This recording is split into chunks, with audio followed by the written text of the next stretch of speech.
Hey guys, today I have a song review for you of the new CARNIFEX song, Dragged Into the Grave, which was released a couple of weeks ago and is going to be on their new album which comes out in March, Die Without Hope.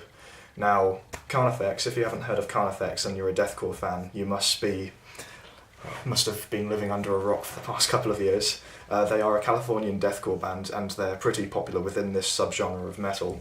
And this is the first album back after a hiatus that they went on in 2012. So it's safe to say that there are some quite high expectations on this album and on this band for this upcoming release. And there were high expectations on this song, so I thought I'd take a look at it and delve into it. So let's get into this. Firstly, like the positives of this album, let's have a look at like the instruments on their own. So the guitars. Rhythm guitars and lead guitars. Right, rhythm, in terms of rhythm, this is very well performed and they sound very meaty. They're very well placed within the mix. Especially during the blast beat sections, they sound really punchy and fantastic. And as well as that, during the slower sections or breakdowns, they also have a very heavy and very ever-present sound within the mix, which sounds really, really good. In terms of lead guitars, there's a lot of interesting work going on in here, such as the sweep, like picking and solo section quite near the beginning of the song, which shows that these musicians are very, very capable, and it works really, really well over the top of the heavy chugging guitars underneath this section. As well as this, there are also some quite dissonant lead sections later on in the song, which fit in really nicely with the dark lyrics, which I'll get onto a little bit later. But the two work really well, and it helps create this really dark and quite nasty sounding atmosphere. Atmosphere is a thing I talk about quite a lot, so this sounds good, and I do like this aspect of it. In terms of the drums here are performed absolutely fantastically. Nothing special, it's what you would kind of expect in death metal or deathcore. You have your slow sections with like slow rhythms on the bass drum, but they are performed really, really well, as well as the blast beats, which is another aspect or trait that you would expect. And these two are performed really, really well, really tight, really fast, and they sound monster, really, really good. And the vocals as well on this song, I can't say I don't like them. The layering of the like gutturals and also the high-pitched screams work really, really well. I like it when a deathcore band or a death metal band is able to do this and make it sound really, really good. An example of this would be After the Burial. I love the layering of the highs and the lows on Rare Form.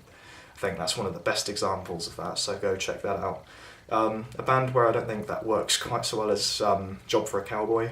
That's just my personal opinion. I don't personally like Johnny Davies' high screams. That's just a matter of personal preference.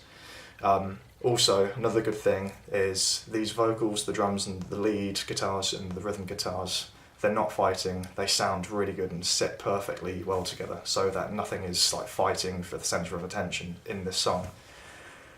However, I do have a few issues with this song, so let's get into that. Lyrics, this is quite a big one. They are just very boring and generic and dumbed down in my personal opinion.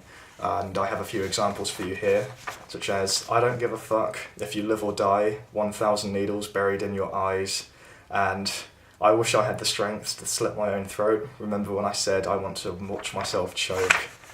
This makes me sad and it makes me chuckle at the same time, because this is just dross, in my opinion. It's anything that you'd expect from any contemporary deathcore band. It's nothing special, it's just angsty, it's just generic and dark, like you would expect within the genre. Not that this is like a confinement within the genre. I mean, you have some deathcore bands that speak about really interesting topics, for example, After the Burial or The Contortionist. That being a very good example, because their album Exoplanet just basically tells the story throughout the whole duration of the album, and it works perfectly. And it has nothing to do with these boring, like monotonous and overdone, overplayed themes and lyrics that you'd expect. So I do think this is a little bit of an issue. But if you go to the actual music video or lyric video of this song, I'll put a link in the description below so you can check it out. there are quite a few wars and arguments going on as to whether or not the lyrics actually matter. And in my opinion they do, because I think that's partially down to like the fan base and the different types of music and metal that different fans of this band are going to be into. For example, you're going to have some people that purely like deathcore, and they'll be absolutely fine with lyrics like this. They'll expect it and they'll think it's fine because it's, you know, it's the given thing. It's something that they would come to expect in the genre of deathcore. But you're also going to get people who, for example, like myself, I like progressive metal, technical death metal, and all kinds of other subgenres, as well as others. There are going to be other people into different styles, and they're going to have different expectations in music. Like, for example, the way that I like lyrics and how I think it adds something. Let's talk about Meshuggah, The Contortionist, and Nile, for example. Those are three bands where the lyrics really do add something to the music. Meshuggah, with that band, they have some extremely well thought out concepts, and some of the lyrics in there, some of the words I need to look up in a dictionary, despite them like being Swedish, which I think is awesome. And they're Swedish, and their lyrics are far more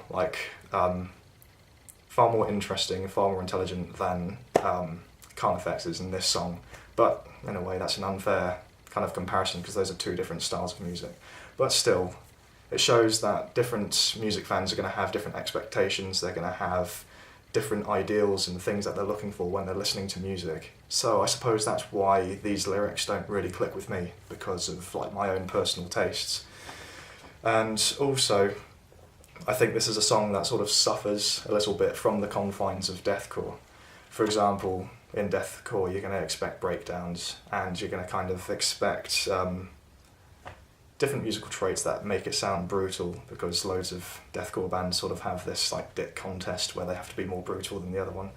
Not that I think that's necessarily a bad thing, I just think sometimes it's a little bit like within the box and you don't really need that. Contortionist again being a very good example of this.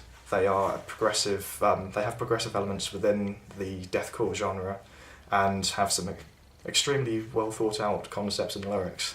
So that's a band obviously that I'm over promoting because I genuinely think they're awesome.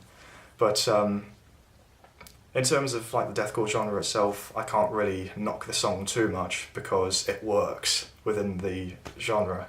So it's a hard one to kind of get right, because it does like fit the needs of deathcore fans, and the parts that do work well for me really do work well, and I do enjoy it.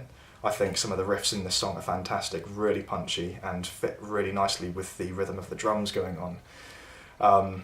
It's just, with the other styles of music that people are into, it's not going to be your thing necessarily.